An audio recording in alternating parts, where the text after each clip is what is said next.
You ever seen the first Mission Impossible movie? I want you to think about that very last scene.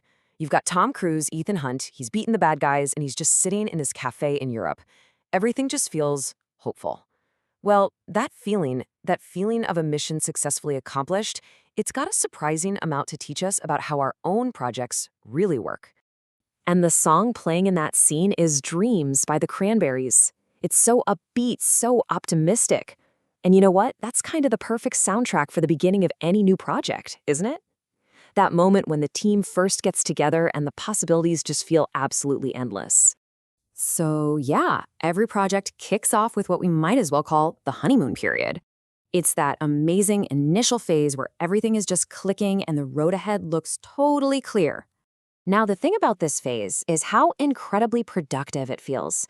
The team is genuinely excited, you're all getting along, you're gathering requirements, you're putting together that project charter, and everyone is on the exact same page. The positive vibes are they're everywhere. And it's because you haven't hit the real bumps in the road yet. I mean, sure, you're identifying risks on paper, but you have no idea what's actually waiting for you out there. But, just like in the movie, that perfect feeling, it doesn't last.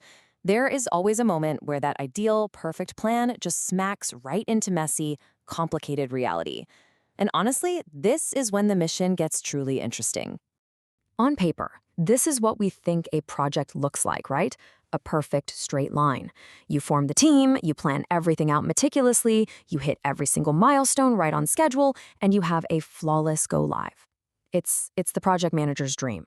But of course, reality has other plans.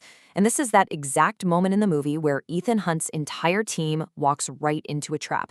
The whole mission just explodes. The team is broken, and everything they thought they knew turns out to be wrong. Now, for our projects, that trap looks a little different. Suddenly, competing priorities are popping up out of nowhere. Team members, they have life stuff happen. Kids get sick, personal issues come up. The whole organization might decide to change direction. And all of a sudden, you're missing milestones. And that beautiful, perfect plan you made, it's completely disrupted. Your mission has officially gone sideways.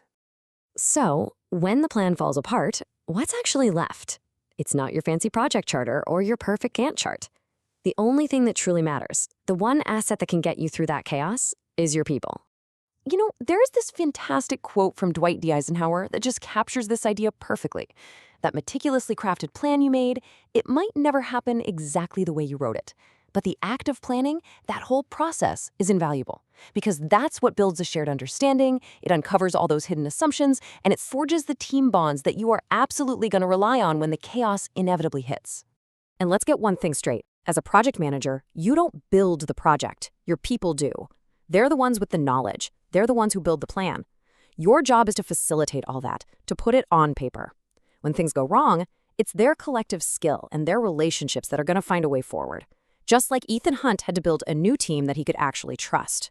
So once you really dig in and you uncover the real, messy truth of a project's complexity, you're at a crossroads.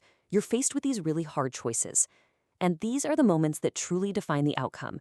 Are you going to stick to the original plan, which you now know is flawed, or are you going to adapt? Okay, so check this out, because this is a brilliant illustration of one of those choices. The easy path might be to automate something really quickly right now. But deep down, it's just going to create more quality assurance headaches and a ton of rework down the road. The hard path? Well, that requires more manual effort from the team right now, but it's going to lead to a much more stable, less problematic future. Making that call, that is one of the toughest parts of the job. And all of this leads to this really powerful shift in mindset. Because maybe the goal was never to build a perfect, finished skyscraper on day one. Maybe the real, much more valuable mission is just about building the scaffolding. A colleague of mine used this term, and it's just perfect. Scaffolding isn't the final building, right? It's the strong, reliable structure that you put in place that allows the real building to happen over time. Your project's go-live isn't the finished product. It's the solid foundation for all the future improvements to come. So let me ask you this. How many projects are completed perfectly on time, to the exact minute, and perfectly on budget down to the very last penny? The answer is, it's effectively zero. None. Aiming for that is just setting yourself up for disappointment. And this is where we have to completely reframe our definition of success. The goal isn't this unattainable state of perfection. No. The real goal is meaningful, tangible progress.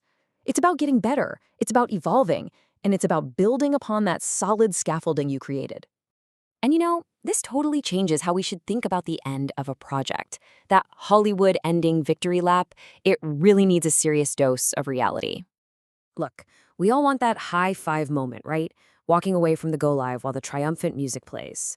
But sometimes it's kind of a letdown. The system goes live and reality immediately sets in. There are bugs, there are user issues, there are all these unforeseen consequences. Murphy's Law is in full effect. And you know what? That's okay. The real celebration isn't about pretending everything was perfect. It's about acknowledging the tough journey you've all been on. It's about celebrating the immense work your team put in and the strong relationships you forged in the process. You gotta gather those lessons learned, what would you do differently next time, and most importantly, focus on the progress. You built something, you created the scaffolding. That is the victory. So I'll just leave you with this question to think about for your own work. Are you chasing some impossible ideal of perfection right from day one? Or are you focused on the real, lasting mission, building a strong, reliable scaffolding that is going to support incredible things for years to come?